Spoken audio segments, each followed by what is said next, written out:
Friends, welcome to my channel Vasudeva ಕುಟುಂಬದ. ನಾಳಿನ ಸಂಚಿಕೆಯಲ್ಲಿ ಏನಾಗುತ್ತೆ ಅಂತ ನೋಡೋಣ. ನೀವು ಸಬ್ಸ್ಕ್ರೈಬ್ ಮಾಡಿದೆ ವಿಡಿಯೋಸ್ಗಳನ್ನ ನೋಡ್ತಾ ಇದ್ರೆ ದಯವಿಟ್ಟು ಸಬ್ಸ್ಕ್ರೈಬ್ ಮಾಡ್ಕೊಳ್ಳಿ. ಸಂಚಿಕೆ ಆರಂಭದಲ್ಲೇ ನಾನು ಎಟ್ಲೈತ ಹೇಳ್ಬಿಡ್ತೀನಿ. ಸ್ವಾತಿ ಮನೆಯವರಿಗೆ ಬಂದಿರೋ ಪಾಡು ಯಾರಿಗೂ ಬರಬಾರ್ದು ಅಂತ ಸ್ವಾತಿ ಹೆಲ್ಪ್ ಮಾಡಕ್ಕೆ ಹೋಗ್ತಾಳೆ. ಆದರೆ ಈ ಗೀತನ ಜಂಪದ ಮಾತಿಂದ ಅಲ್ಲಿಂದ ಸ್ವಾತಿನ ಅಂತೋಳು ಇಂತೋಳು ನೀನು ಪ್ರೀತಿ ಮಾಡಿ ಅವನ ಜೊತೆನೂ ಓಡೋಗಿದ್ದವಳು ಅಂತ ಹೇಳ್ಬಿಟ್ಟು ಬೈದ್ಬಿಟ್ಟು ವಾಪಸ್ ಕೊಡಿಸ್ತಾಳೆ. ಆದರೆ ಸ್ವಾತಿ ಅದನ್ನ ಅಲ್ಲಿಗೆ ಬಿಡಲ್ಲ. ನಂತರ ಅವ್ರ ಅತ್ತೆನ ಹಿಡಿದು ಅವ್ರ ಮನೆ ಒಳಗಡೆ ಸೇರಿಸೋ ಥರ ಮಾಡ್ತಾಳೆ. ನಂತರ ನಮ್ಮ ವಂಶಿ ಹತ್ರ ಸ್ವಾತಿ ಈಗ ಒಂದು ದೃಢ ನಿರ್ಧಾರನ ಮಾಡಿದ್ದಾಳೆ. ಸ್ವಾತಿ ಮತ್ತು ವಂಶಿ ನಿಜವಾಗ್ಲೂ ಗಂಡ ಹೆಂಡ್ತಿ, ನೀವು ನನಗೆ ಹೆಂಡ್ತಿ ಸ್ಥಾನ ಕೊಟ್ಟಿದ್ರೆ ನೀವು ನಮ್ಮ ಕುಟುಂಬಕ್ಕೆ ಸಹಾಯ ಮಾಡಲೇಬೇಕು ಅಂತ ಹೇಳ್ಬಿಟ್ಟು ಸ್ವಾತಿ ವಂಶಿ ಕೈನ ಹಿಡ್ಕೊಂಡು ಈಗ ಮನೆ ಹತ್ರ ಬರ್ತಾ ಇದ್ದಾಳೆ. ಮನೆಯ ಸಂಚಿಕೆ ಏನಾಗುತ್ತೆ ಅಂತ ನೋಡೋಣ. ಪಶುಪತಿ ಗೆಲ್ತಾನ ಇಲ್ಲ ಈ ಸ್ವಾತಿ ಗೆಲ್ತಾಳ ಅಂತ. ನಿಮಗೆ ವಿಡಿಯೋಗಳು ಇಷ್ಟ ಆದರೆ ಲೈಕ್ ಮಾಡಿ.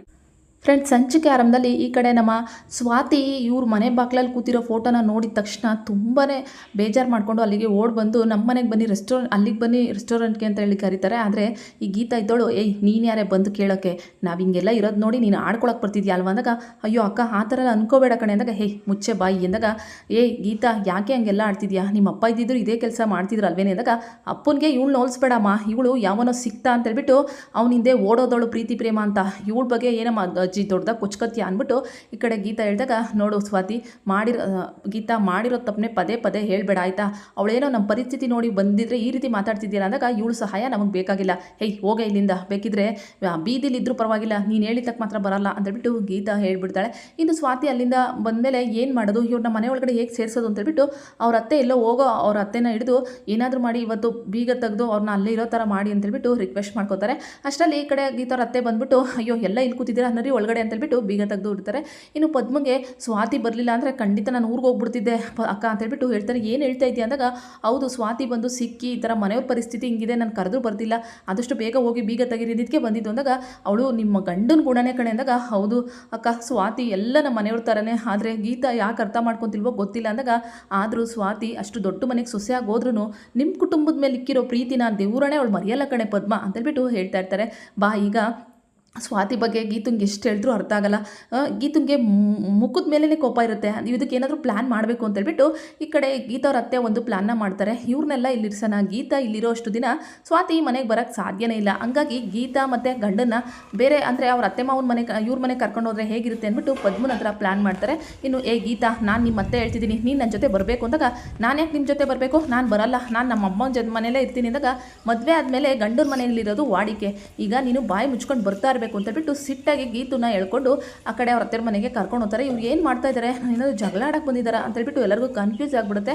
ಆದರೆ ಗೀತನ್ನ ಕರ್ಕೊಂಡೋಗಿ ಹೊಸ್ಲು ಮೇಲೆ ಈ ಕಡೆ ಸೇರಿಕ್ಕಿ ಆ ಮನೆಗೆ ಒದಿಸ್ಕೊಂಡು, ಗೀತಾ ಇನ್ಮುಂದೆ ನಮ್ಮ ಮನೆಯಲ್ಲೇ ನೀನು ಇರಬೇಕು, ನೀನು ಮತ್ತು ಕುಮಾರ ಇದೇ ಮನೆಯಲ್ಲೇ ಜೀವನ ನಡೆಸಬೇಕು, ನೀವು ಅಲ್ಲಿದ್ದರೆ ಅವ್ರಿಗೂ ಹೊರೆ ಆಗ್ತೀರಾ ತಾನೆ ಅಂತೇಳ್ಬಿಟ್ಟು ಅವ್ರ ಅತ್ತೆ ಹೇಳ್ತಾರೆ. ಈಗ ಗೀತಾ ಮತ್ತು ಕುಮಾರ್ ಈ ಮನೆಗೆ ಬಂದಿರೋದ್ರಿಂದ ಪದ್ಮ ಮತ್ತು ಅವ್ರ ತಂಗಿದಿರೋ ಅಜ್ಜಿ, ಇನ್ನು ಸ್ವಾತಿ ಅವ್ರಿಗಾದ್ರೂ ಸಹಾಯ ಮಾಡ್ಬೋದಲ್ವಾ. ಈಗ ಗೀತಾ ಇದ್ದರೆ ಖಂಡಿತವಾಗ್ಲೂ ಸಹಾಯ ಮಾಡೋಕ್ಕಂತೂ ಬಿಡಲ್ಲ.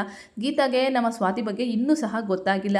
ಇನ್ನು ಸ್ವಾತಿ ಅಲ್ಲೆಲ್ಲ ಆದಮೇಲೆ ಮನೆಗೆ ಹೋದ್ಮೇಲೆ ಫೋಟೋನ ವಂಶಿಗೆ ಕೊಡಲ್ಲ ಅಂತ ಕಿತ್ಲಾಡ್ತಿರ್ತಾರೆ. ಆ ಕುಟುಂಬದ ಮೇಲೆ ಅವಳು ಇಕ್ಕಿರೋ ನಂಬಿಕೆ ಪ್ರೀತಿ ಎಷ್ಟು ಅಂತ ನಮ್ಮ ವಂಶಿ ಅವ್ರಿಗೆ ಈಗ ಅರ್ಥ ಆಗುತ್ತೆ. ಕುಟುಂಬಂಗೆ ಏನಾದರೂ ಆಯಿತು ಅಂದರೆ ಅವಳು ಒಂದು ಕ್ಷಣನೂ ಹಿಂದೆ ಮುಂದೆ ನೋಡಲ್ಲ, ಅಷ್ಟು ಪ್ರೀತಿ ತೋರಿಸ್ತಾಳೆ ಅಂದ್ಬಿಟ್ಟು ವಂಶಿ ಯೋಚನೆ ಮಾಡ್ತಿರ್ತಾನೆ. ಇನ್ನು ಇದೆಲ್ಲ ಆದಮೇಲೆ ಒಂದು ಹೋಟೆಲ್ಗೆ ಹೋದ್ಮೇಲೆ ನಮ್ಮ ಸ್ವಾತಿ ವಂಶಿ ಹತ್ರ ಕೆಲವೊಂದಷ್ಟು ಮಾತಾಡ್ತಾಳೆ. ವಂಶಿ ಇದ್ದವನು, ಅಲ್ಲ ನಿನಗೇನು ಅನ್ಸಲ್ವಾ, ನಿಮ್ಮ ಮನೆಯವ್ರ ಹತ್ರಕ್ಕೆ ಹೋಗಿ ಉಗಿಸ್ಕೊಂಡು ಉಪ್ಪಾಕ್ಸ್ಕೊಂಡು ಬರ್ತೀಯಲ್ಲ, ನಾಚಿಕೆನೇ ಆಗಲ್ವಾ, ನಾನೇನಾದರೂ ಅಂದ್ಬಿಟ್ರೆ ಶೋ ಅಂತ ಕೂಗಾಡ್ಬಿಡ್ತೀನಿ ಅಲ್ಲ ನಿನಗೇನು ಅನ್ಸಲ್ವೇನೆ ಅಂತೇಳ್ಬಿಟ್ಟು ಈ ಕಡೆ ವಂಶಿ ಬೈತಿದ್ದಾಗ, ನನ್ನ ಕುಟುಂಬನೇ ನನ್ನ ಪ್ರಾಣ, ನಮ್ಮಪ್ಪ ಇರೋವರೆಗೂ ಅವ್ರು ನಮ್ಮ ಮನೆ ನೋಡ್ಕೊಂಡಿದ್ರು, ಈಗ ಅಪ್ಪ ನನಗೆ ಜವಾಬ್ದಾರಿ ಕೊಟ್ಟಿದೆ, ಒಂದು ಗಂಡು ಮಗ ಇದ್ದಿದ್ರೆ ಹೆಂಗೆ ನೋಡ್ಕೋತಿದ್ನೋ ಆ ರೀತಿ ಆ ಮನೆನ ನೋಡ್ಕೋತೀನಿ, ಆ ಮನೆ ಕಷ್ಟಕ್ಕೆ ಇರೋಕ್ಕೆ ಬಿಡಲ್ಲ ಅಂತೇಳ್ಬಿಟ್ಟು ಹೇಳ್ತಾ ಇರ್ತಾರೆ. ಏನು ಮಾಡಿದೆ ನೀನು, ಇವಾಗೇನೋ ದೊಡ್ಡದಾಗಿ ಮನೆ ಬಿಡಿಸ್ಕೊಟ್ಬಿಡ್ತೀನಿ ಅಂತ ಬಂದಲ್ಲ, ಮನೆ ಬಿಡಿಸ್ಕೊಟ್ಬಿಟ್ಟ ಅಂತೇಳ್ಬಿಟ್ಟು ಹೇಳ್ತಾ ಇರ್ತಾರೆ. ಬಿಡಿಸ್ಕೊಟ್ಟಿಲ್ಲ, ಅದಕ್ಕೆ ಖಂಡಿತವಾಗ್ಲೂ ಬಿಡಿಸ್ಕೊಡ್ತೀನಿ, ಅದಕ್ಕೆ ನಿಮ್ಮ ಸಹಾಯ ಬೇಕು ವಂಶಿಯವರೇ ಅಂತೇಳ್ಬಿಟ್ಟು ಸ್ವಾತಿ ಕೇಳ್ಕೊತಿರ್ತಾಳೆ. ನನ್ನ ಸಹಾಯನ, ನಾನು ಸಹಾಯ ಏನು ಬೇಕು ಆ ಮನೆಗೆ, ನಾನು ನೋಡೋ ನೀನು ನನ್ನ ಟೆಂಪ್ರವರಿ ಹೆಂಡ್ತಿ, ನಿನಗೆ ನಾನು ಸಹಾಯ ಎಲ್ಲ ಮಾಡಲ್ಲ ಅಂದಾಗ, ಹಾಗಿದ್ರೆ ನಾನು ನಿನ್ನ ಟೆಂಪ್ರವರಿ ಹೆಂಡ್ತಿ ಆಗಿದ್ರೆ ನಾನು ನಿಮ್ಮ ಕುಟುಂಬದಲ್ಲಿರೋರ್ನೆಲ್ಲ ನಾನು ಚೆನ್ನಾಗಿ ನೋಡ್ಕೊಂಡಿಲ್ವಾ, ನಾನು ಚೆನ್ನಾಗಿ ನೋಡ್ಕೊಂಡಿದ್ದೀನಿ ಅಂದಮೇಲೆ ನೀವು ನಮ್ಮ ಕುಟುಂಬಕ್ಕೆ ಗೌರವ ಕೊಡಬೇಕು ವಂಶಿಯವರೇ ಅಂತೇಳ್ಬಿಟ್ಟು ಸ್ವಾತಿ ಹೇಳ್ತಾರೆ.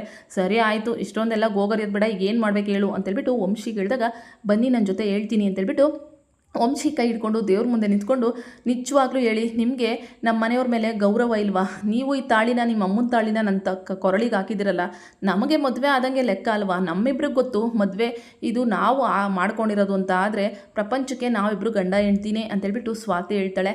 ಈಗ ನಿಮ್ಮ ಕುಟುಂಬ ಬೇರೆ ಅಲ್ಲ, ನಮ್ಮ ಕುಟುಂಬ ಬೇರೆ ಇಲ್ಲ. ಅವ್ರು ಸಹಾಯ ಮಾಡಬೇಕು ಅಂದರೆ ಪಶುಪತಿ ನನ್ನ ಜೊತೆ ಆಡ್ತಿರೋ ಗೇಮಲ್ಲಿ ನೀವು ನನ್ನ ಜೊತೆ ನಿಂತ್ಕೋಬೇಕು.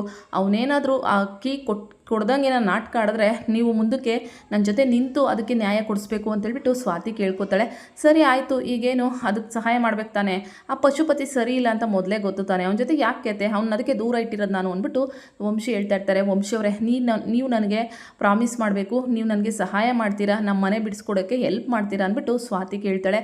ಸರಿ ಆಯಿತು ಅಂತೇಳ್ಬಿಟ್ಟು ಈ ಕಡೆ ವಂಶಿ ಪ್ರಾಮಿಸ್ ಮಾಡಿದ್ರೆ, ಇನ್ನು ಇವಾಗ ವಂಶಿ ಸ್ವಾತಿ ಜೊತೆ ಆದಮೇಲೆ ಈ ಪರ್ಶುನ ಬೇಯಿಸೋದು ದೊಡ್ಡ ವಿಚಾರನೇ ಅಲ್ಲ ನಮ್ಮ ಪ್ರಕಾರ. ನೋಡೋಣ ಅದೇನಾಗುತ್ತೆ. ಸೊ ಮನೇನ ಬಿಡಿಸ್ಕೊಡ್ತಾಳ ಸ್ವಾತಿ ವಂಶಿ ಜೊತೆ ಸೇರಿ. ಈ ಪಶುಪತಿಗೆ ಮಣ್ಣ ತಿನ್ನಿಸ್ತಾಳ. ವಿಡಿಯೋಗಳು ನಿಮಗೆ ಇಷ್ಟ ಆದರೆ ದಯವಿಟ್ಟು ಲೈಕ್ ಮಾಡಿ, ಸಬ್ಸ್ಕ್ರೈಬ್ ಮಾಡ್ಕೊಳ್ಳಿ. Thank you so much for watching.